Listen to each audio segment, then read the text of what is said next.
Going. Hello, everyone. Welcome to Discovery Cafe, how to get involved in research for beginners. This presentation is specifically for those who are in the HArCSS, which is the Humanities, Arts, Cultural Studies, and Social Sciences. My name is Yasmin Hashimi. I am a program coordinator and advisor here at the Undergraduate Research Center, and I'm also a graduate student in the English department. And I'm really excited to talk to you all about getting involved in research here at UC Davis. So our mission here at the URC is to inspire and facilitate students' engagement in research, scholarship, and creative activities in all disciplines.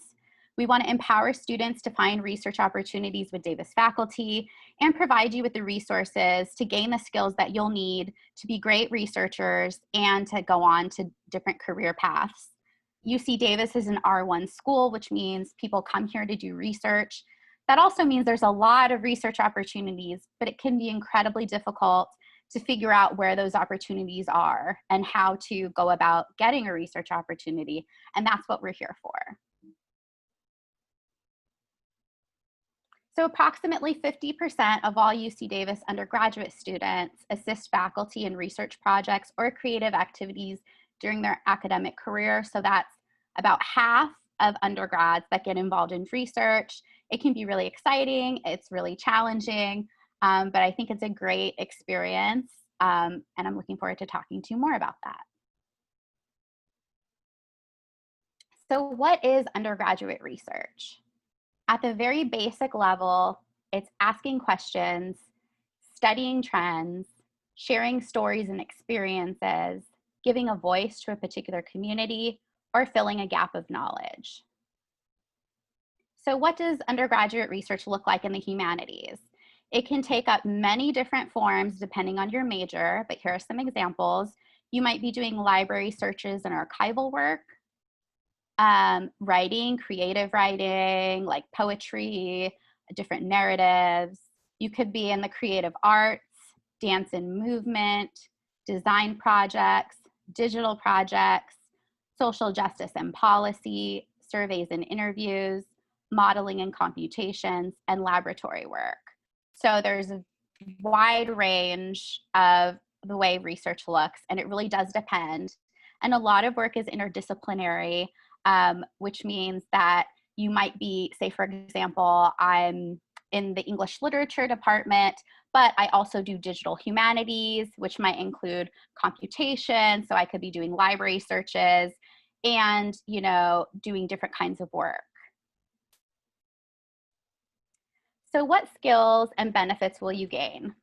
It's so much more than just a letter of recommendation. I know oftentimes that's really what students are looking for, and it is incredibly important if you're going to go on to another career or if you're interested in grad school. But it's also important to think like big picture, what skills are you gaining and how can those help you? So you'll gain networking skills. Of course, you can earn credit towards your degree. Transferable skills, analytical skills. You might get lab experience if you're in like developmental psychology or other departments. You can think about how you can apply the knowledge you've gained as an undergrad to real world applications. You develop your communication and writing skills, gain insight into different career possibilities. This is really long. I promise I won't read all of them. You might have the opportunity to go to conferences or to publish papers, either independently or alongside faculty. Of course, you'll get leadership and teamwork experience and really think about the impact that your research has beyond, say, the four walls of a classroom, or since a lot of us are online, beyond, you know, your home space, beyond the university, and think about how your research could impact your community or can impact people globally. And of course, it can increase your self-confidence.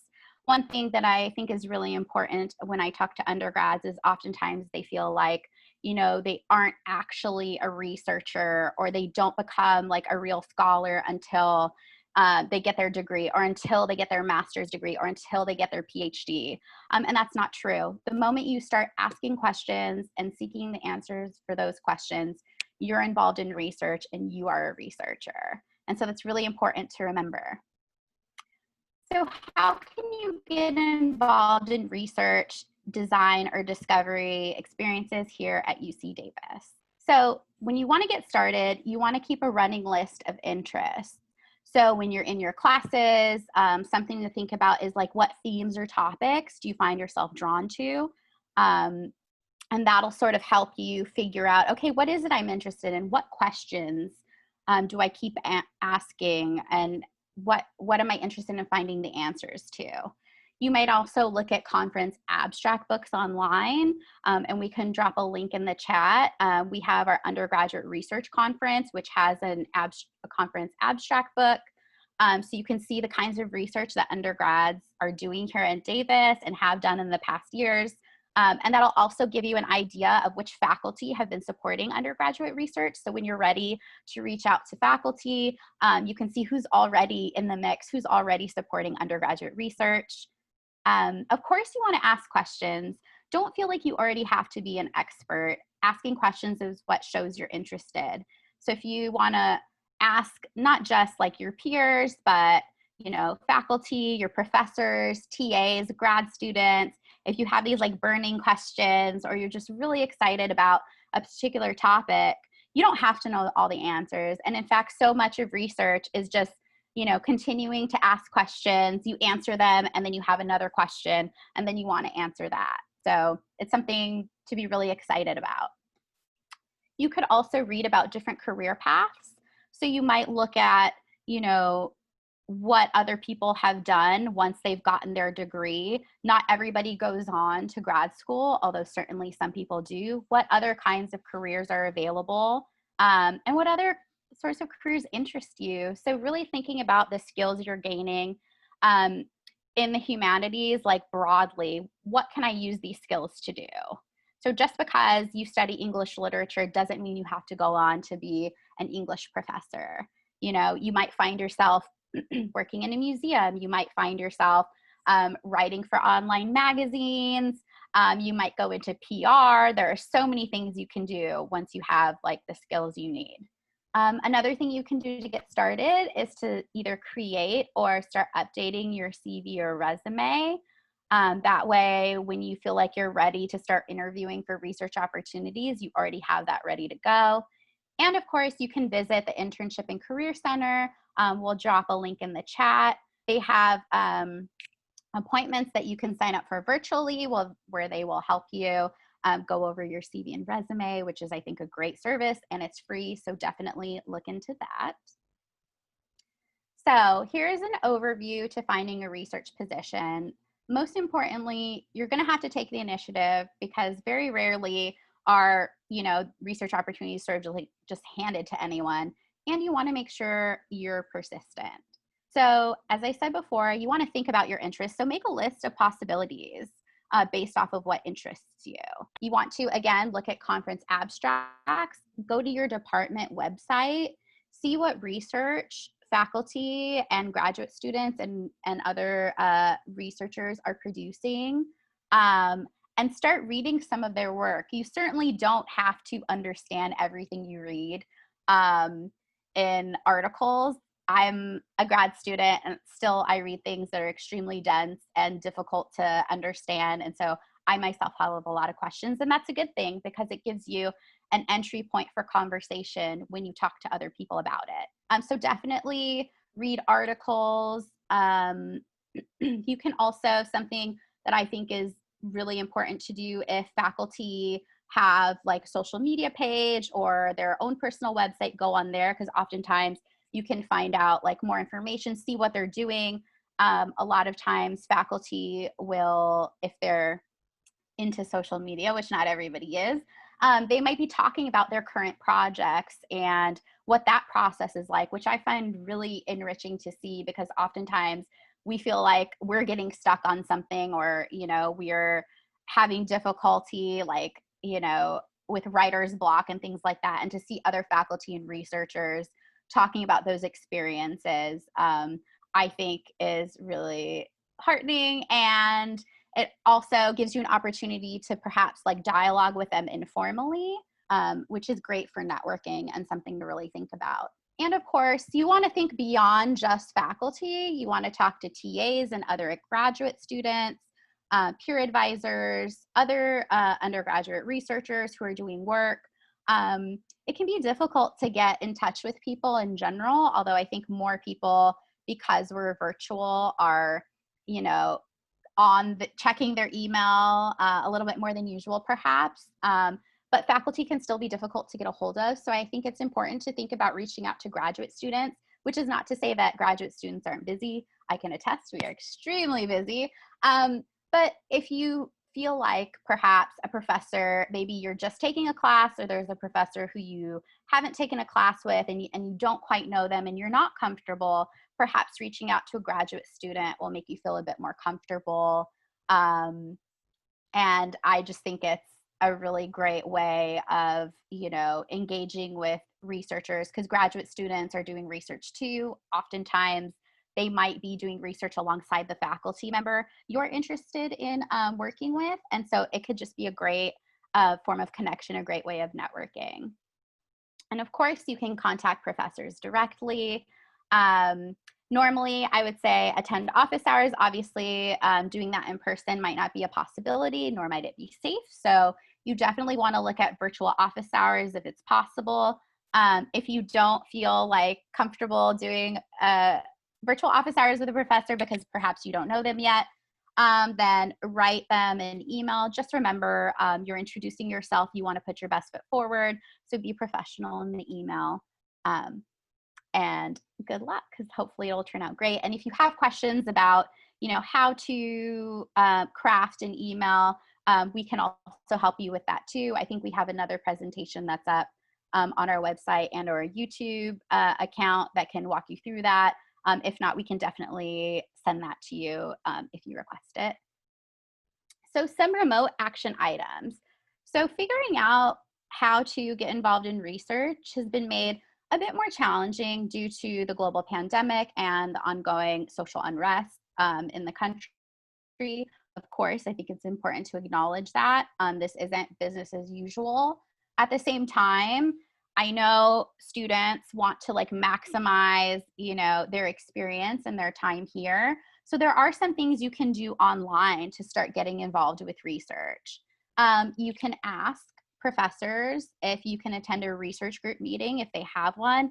I know for digital humanities, we have a digital humanities research cluster. It's open to both grads and undergrads, and we meet and we'll be meeting virtually. So that's a possibility. And there are certainly other research groups and reading groups that meet that will now be meeting virtually that you can get in contact with.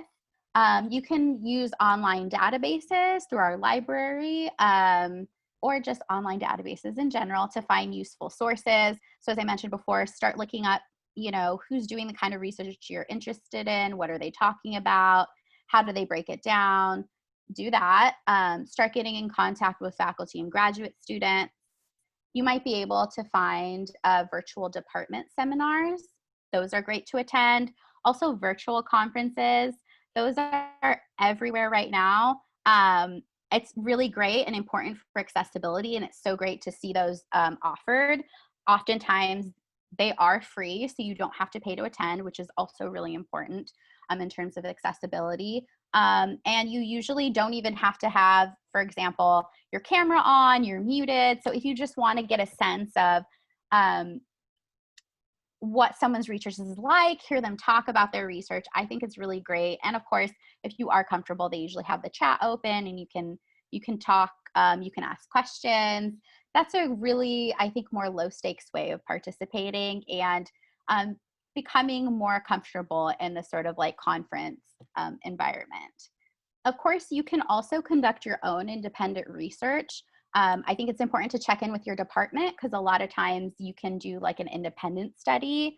Sometimes you can do independent research alongside a faculty member. So it's really important to think about what the possibilities are and what your goal is. Is it to get credits? Is it to have someone mentor you along throughout your research process? So there are definitely options.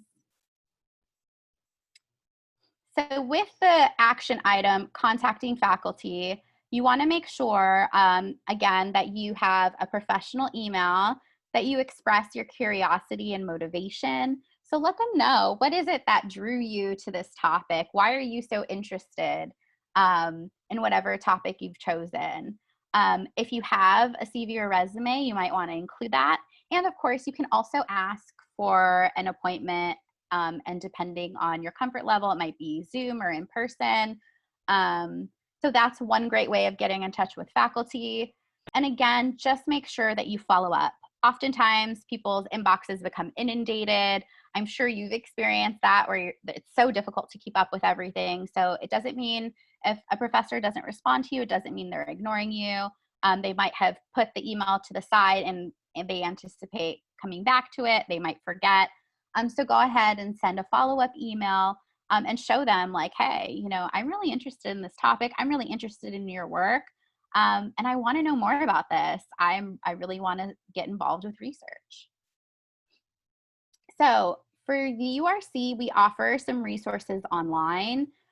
We have different virtual online workshops, from how to get involved in research like this one. If you're interested in writing an abstract or giving a presentation, or applying for awards, we have different ones that you can sign up for.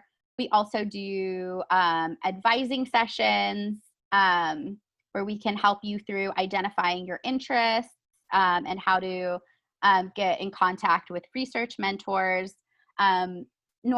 Typically, pre-pandemic, we offer poster printing for conferences. We're not offering that now, but that's something to think about in the future, because hopefully we'll be on the other side of this someday, sooner rather than later. And of course, there's different funding opportunities that include summer programs.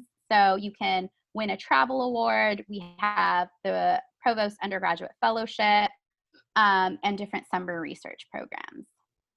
So some examples of opportunities that are specifically for HArCSS students is our mentor-mentee program for humanities, arts, cultural studies, and social sciences. I coordinate that program. So if you have any questions about that, feel free to reach out to me. What we do is we pair second and third year new transfer students with a graduate student, and you really work together. The graduate student mentors you through wherever you are in your research process. You might just be at the very beginning trying to figure out, maybe you know what your major is and you're like, okay, well, how do I do research? And they're there to help you through that. Or perhaps you might already have a research topic, and again, they will help you through that process. So really together you figure out what your goals are and how to achieve those goals. And of course, we have like structure within the program to make sure you have all the support you need. We also have the MERPS program, which is mentorship for undergrads in math and physical sciences. And we have the Aspire program, which is for undergrads who are interested in psychology. So those are some programs to keep in mind. And we have, of course, the McNair program. I think it's really important to plug McNair. I'm a McNair alum. It's a wonderful program. I did it as an undergrad. It's a program, it doesn't matter what like discipline you're in, or what department, but it's for students who are interested in going to grad school, and offers you support. And I think it's really great. They have seminars. They match you with a faculty mentor. There's a potential for a stipend. But of course, with all of these programs that I've mentioned, the commitment levels will vary. So you'll want to check on that. And of course, the eligibility requirements vary. So for example, with McNair, I believe you have to be first gen, low income, student of color. And I believe you have to be 2 out of 3. You have to meet 2 out of the 3 criteria for that. So as I've said, it's different for each one. You can find all of these programs on our website, so be sure to check that out. Make sure you're paying attention to the deadlines, so you put that in your calendar, because these are just great ways of getting involved in research, getting support, not just, sort of like emotional and research support, but sometimes you can get financial support as well, and I think that's really important. So you can check us out online for more events and programs. Sign up for our listserv. On our listserv, we'll have those deadlines to remind you in case you don't put